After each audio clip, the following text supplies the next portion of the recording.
नमस्कार भाइयों और बहनों, मैं हूं प्रियंका तिवारी। मेरे चैनल में आप सभी का बहुत बहुत स्वागत है। आज के इस वीडियो में मैं आपको गंगा दशहरा के विषय में बताने वाली हूं। गंगा दशहरा का दिन क्यों इतना ज़्यादा शुभ माना जाता है, गंगा दशहरा का दिन कब मनाया जाता है, गंगा दशहरा के दिन क्या करना चाहिए, क्या नहीं करना चाहिए, क्या कुछ खास चीज़ें की जाती हैं, दान दक्षिणा पूजा पाठ, और क्यों इतना ज़्यादा महत्व होता है गंगा दशहरा का, सारी चीज़ें विस्तृत रूप से आज के इस वीडियो में मैं आपको बताने वाली हूँ। तो चलिए शुरू करते हैं। तो सबसे पहले मैं आपको बता देती हूँ कि गंगा दशहरा का दिन कब मनाया जाता है। तो ज्येष्ठ शुक्ल पक्ष की दशमी के दिन गंगा दशहरा का दिन मनाया जाता है। अब गंगा दशहरा का दिन क्यों मनाया जाता है, इतना ज़्यादा महत्व क्यों है इस दिन का, वो इसलिए है क्योंकि इस दिन गंगा माता का अवतरण दिवस माना जाता है। पुराणों के अनुसार गंगा दशहरा के दिन ही माता गंगा धरती पर अवतरित हुई थीं। इसके अलावा भी कई और शुभ योग बनते हैं गंगा दशहरा के दिन, इसीलिए यह दिन इतना ज़्यादा महत्व रखता है। वराह पुराण में लिखा हुआ है कि ज्येष्ठ मास की शुक्ल पक्ष की दशमी तिथि को बुधवारी यानी कि बुधवार था, और बुधवारी के हस्त नक्षत्र में यह श्रेष्ठ नदी यानी कि गंगा नदी अवतरित हुई थी।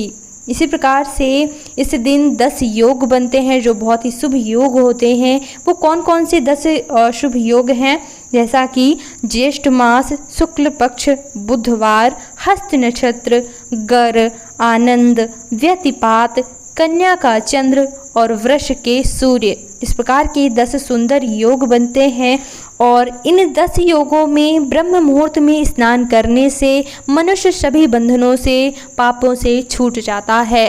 पापों से छूटने का मतलब है हमारी किस्मत का जाग जाना। क्योंकि हम दुखी क्यों होते हैं, हम दुखी इसीलिए होते हैं क्योंकि हम अपने पूर्व जन्म में किए गए पाप कर्मों का फल भोग रहे होते हैं, इसीलिए हम दुखी होते हैं। और जब हम इन शुभ मुहूर्तों में शुभ कार्य करते हैं तो हमारे शुभ कर्म जागृत हो जाने के कारण पाप कर्म क्षीण होने लगते हैं, यानी कि पाप कर्म नष्ट होने लगते हैं और हमारी किस्मत जागने लगती है, पुण्य कर्म जागृत हो जाते हैं। इसीलिए इन शुभ योगों में शुभ कार्यों का महत्व होता है। तो चलिए आगे बात करते हैं कि गंगा दशहरा के दिन क्या क्या चीज़ें हमें करनी चाहिए। तो पुराणों में ऐसा वर्णन आता है कि जो व्यक्ति गंगा दशहरा के दिन गंगा नदी में स्नान करता है और गंगा नदी में खड़े होकर गंगा स्रोत का पाठ करता है, वह व्यक्ति सभी पापों से छूट जाता है, उसके सभी कष्ट दूर होते हैं, रोगी के रोग दूर होते हैं, विपत्ति वालों की विपत्तियां दूर होती हैं, गरीब धनवान हो जाते हैं और सभी कष्टों से मुक्त हो जाते हैं और इस संसार से भी तर जाते हैं, यानी उन्हें मोक्ष की प्राप्ति होती है।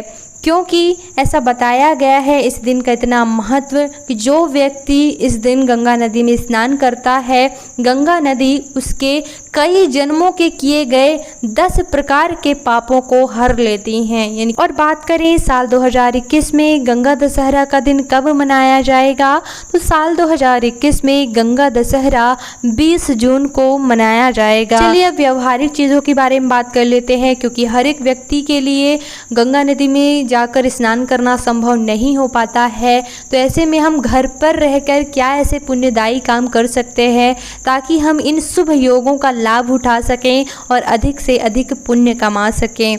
तो इसके लिए हमें क्या करना है कि सबसे पहले तो हमें ब्रह्म मुहूर्त में उठकर स्नान करना चाहिए। तो 20 जून को प्रातःकाल ब्रह्म मुहूर्त में उठकर यानी कि जितना जल्दी हो सके आपको उठना चाहिए।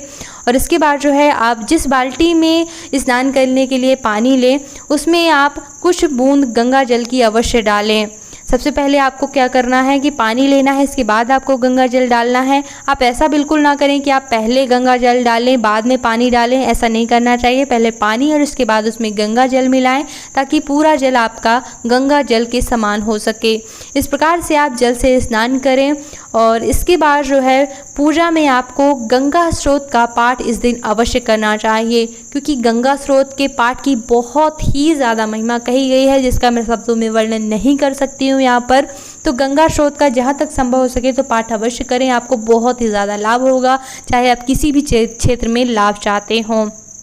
तो दान दक्षिणा भी इस दिन आप जितना यथासंभव हो सके आपको करना चाहिए। बहुत ही शुभ दिन है, बहुत ही सुंदर जो है 10 योग बनते हैं इस दिन।